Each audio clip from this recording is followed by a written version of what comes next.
কথাগুলো মন দিয়া শুনবেন।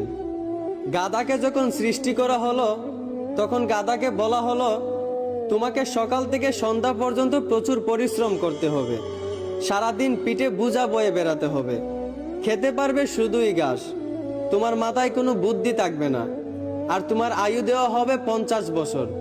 এইটা শুনে গাধা বলল, হে প্রভু, আমাকে 50 বছর না দিয়ে 20 বছর আয়ু দিন, আমি এত বছর বাঁচতে চাই না। সৃষ্টিকর্তা তার এই কথা মঞ্জুর করলেন। তারপর যখন কুকুরকে সৃষ্টি করা হলো তখন কুকুরকে বলা হলো, তুমি হবে মানুষের একজন কাছের বন্ধু, আর তোমার খাবার হবে মানুষের থেকে যাওয়া জুটা খাবার, আর তোমার আয়ু দেওয়া হবে 30 বছর। এইটা শুনে কুকুর সৃষ্টিকর্তার কাছে হাত জোর করে বলল, হে প্রভু, আমি 30 বছর বাঁচতে চাই না, আমাকে 30 বছর থেকে 15 বছর আয়ু দিন। সৃষ্টিকর্তা তার এই কথাও মঞ্জুর করলেন। তারপর যখন বানরকে সৃষ্টি করলেন তখন বানরকে বলা হলো, তুমি শুধু এই গাছ থেকে ওই গাছে ঝুলতে থাকবে আর মানুষকে বিনোদন দেওয়ার চেষ্টা করবে, আর তোমার আয়ু দেওয়া হবে 20 বছর। এইটা শুনে বানরও হাত জোর করে সৃষ্টিকর্তার কাছে বলল, হে আল্লাহ, আমাকে 20 বছর না দিয়ে 10 বছর আয়ু দিন, আমি এত বছর বাঁচতে চাই না। সৃষ্টিকর্তা বানরের কথাও মঞ্জুর করলেন। তারপর আসলো পুরুষের পালা।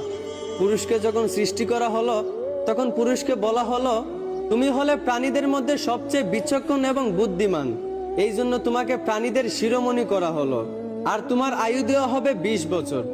এইটা শুনে পুরুষ সৃষ্টিকর্তার কাছে হাত জোর করে বলতে লাগলো, হে প্রভু, 20 বছর আয়ু একদম কম হয়ে যায়, আমি আরো বেশি দিন বাঁচতে চাই, আপনি বরংস গাধায় যে 30 বছর আয়ুটা ফিরিয়ে দিয়েছিল ওই আয়ুটা আমাকে দিয়ে দিন, আর কুকুর 30 বছরের মধ্যে যেই 15 বছর আয়ুটা ফিরিয়ে দিয়েছিল ওই আয়ুটাও আমাকে দিয়ে দিন, এবং বানর 20 বছর থেকে যেই 10 বছর আয়ুটা ফিরিয়ে দিয়েছিল ওই আয়ুটাও আমাকে দিয়ে দিন। সৃষ্টিকর্তা পুরুষের এই কথাগুলো মঞ্জুর করলেন। তারপর থেকেই ছেলেরা 20 বছর পর্যন্ত পুরুষ হয়ে বাঁচে, আর যেই 30 বছর গাধার থেকে চেয়ে আনা হয়েছিল সেই 30 বছর পরিবারের বোঝা পিঠে বয়ে বাঁচে, ঠিক একদম গাধার মতোই। বাকি 15 বছর সন্তানরা যা দেয় তা খেয়েই বাঁচতে হয়। যেমন একটা কুকুরকে মানুষ যা দেয় তা খেয়েই বাঁচে, ঠিক তেমনি একটা পুরুষও বাকি 15 বছর এইভাবেই কাটাতে হয়, ঠিক একটা কুকুরের মতোই। আর বাকি 10 বছর পুরুষদেরকে বানরের মতোই বাঁচতে হয়। বানর যেমন এক ডাল থেকে আরেক ডালে ঝুলাঝুলি করে এবং মানুষকে বিনোদন দেয়, ঠিক তেমনি পুরুষদেরকেও বাকি 10 বছর বাঁচতে হয়, একবার ওই সন্তানের কাঁধে ঝুলে একবার ওই সন্তানের কাঁধে ঝুলে, এবং নাতিদেরকে বিনোদন দিয়ে। এইভাবেই বাকি 10 বছর বাঁচতে হয়।